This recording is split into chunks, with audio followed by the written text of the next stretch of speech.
Donald Trump has said he doesn't want to talk about the word woke. He doesn't want to use the word woke. And Ron DeSantis on the other side is saying, I'm all about fighting wokeism. Where do you stand on wokeism? What does it mean to you? Just the other day I found out what the word woke means. What does it mean? Inform me.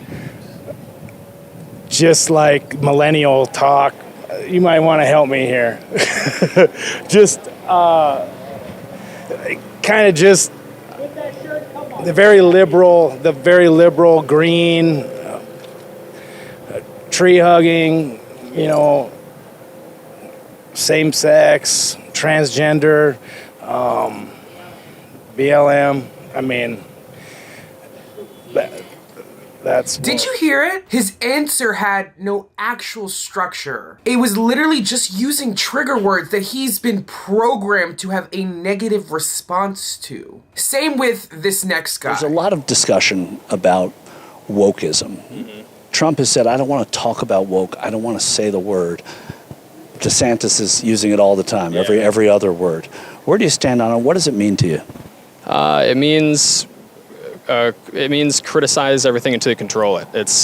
It means it's a critical theory, Marxist critical theory, and I think DeSantis is right about it. But I also think that Trump has a good point. Like there's more important things. Like as important as the kind of cultural stuff is, I really think trying to drain the swamp, quote unquote, restore the economy, restore trust is more important than woke. I think woke is a secondary thing that, people are looking at the gas price, the crime in their town, it's stuff like that is, I think, the biggest issues for most people, but I think woke is important too. But at the end of the day, the entire right-wing ideology is just a desperate attempt to troll the left. They don't actually want to have a constructive conversation about how to move the country forward. They just want to anger the people that they don't see eye to eye, that don't agree with them politically. This says Trump 2020, make liberals cry again. But Trump's the one who's not in office, so the liberals were happy about the 2020 election. So if there is a group that's crying about it, it would be conservatives. He was first elected, and we were trying to, in 2020, we were trying to make that happen again, make them cry again. But then he lost. He lost, right, and now they're doing everything they can possible to stop him from even running in 24. But if you had to say who's been crying about the 2020 election, who would it be?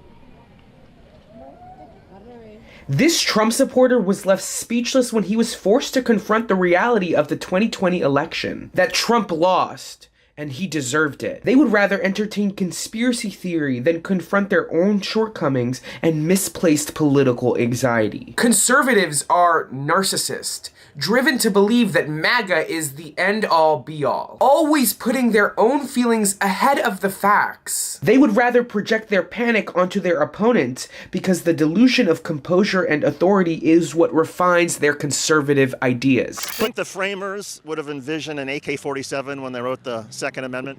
I think it would have been difficult to envision the type of conflict and wars we would have had to face to, continue to, protect the forefathers, Constitution. It's too far back to know what would have taken place. So I may be misunderstanding you. You support that whatever it takes to defend freedom, but you don't necessarily support AK-47s being unregulated because of the Second Amendment. Yeah, no, I mean that's a fine line. So your personal gun fetish is more important than promoting public safety? And it's needs to be protected, the Second Amendment, as far as, what would be the means to protect us for, the type of stuff that comes against us. But it's to take away one particular weapon based on what we're seeing isn't just justified. It's not justified. No, I don't think so. I think it's because it's not the weapon, it's not the gun that's causing the crimes. It's the mental dysfunction that we're having. Where there's just so much going on in our country where we don't have enough support for mental illness. But what are Republicans doing to fix this mental health crisis? I mean, surely it's not voting against bills that fund mental health programs. There was a period, though, for 10 years where the United States essentially banned AK-47s, and the number of mass shootings went down. Yeah, again, those are all, things that, has happened over time. But again, it's like the mental illness is the real fight we're fighting right now. We need support for all the people in the world. Oh, so universal health care? Where regardless of your situation, you can go and get mental health treatment?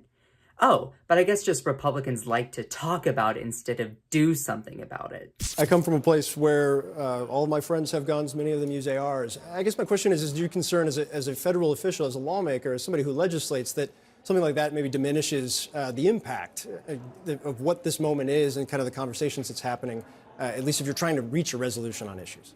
Well, if Joe Biden is interested in reaching a resolution on the issue, let him deal with the southern border. We have drugs coming across the southern border. And this crisis, this mental health crisis that we have in this country, has a direct relationship to our drug laws being loosened and the lack of funding at the state level for mental health services. Wow, that was a complete 180. But I guess that's what Republicans do best. Deny, deflect, distract. Look over there! Now, America's on this cursed tilt-a-whirl, where we're always spinning back around yet once again with another mass shooting, and another mass shooting, and more thoughts and prayers, and more thoughts and prayers. And we never seem to end this chaos and madness, and it leaves many Americans asking the question, why hasn't anything been done? And what do we need to do to fix this uniquely American problem? Well, I've come up with 4 reasons why we haven't seen any action on implementing common sense gun safety legislation. And the first reason is money. According to campaign finance disclosures, Republicans have taken $4.7 million from the gun lobby in just 2022 alone, and consequently $8.7 million in 2020. And even though 81% of Americans, whether Democratic, Republican, Independent, support expanding universal background checks to include sales, private sales at gun shows, gun rights groups and gun manufacturers continue to outspend even modest gun control groups by hundreds of thousands of dollars, propping up Republican lawmakers like Steve Scalise, John Cornyn, Ted Cruz, Ron Johnson, and attempting to defeat Democrats like Catherine Cortez Masto, Mark Kelly, John Ossoff, Raphael Warnock. Many conservatives make their gun a part of their identity, their personality. I mean, just ask Lauren Boebert about her restaurant, Shooter's Grill, where she was encouraging waitresses to be carrying a gun on their person right next to their notepad that they use to take your order. Nothing like ordering a hamburger and then also staring down the barrel of a gun.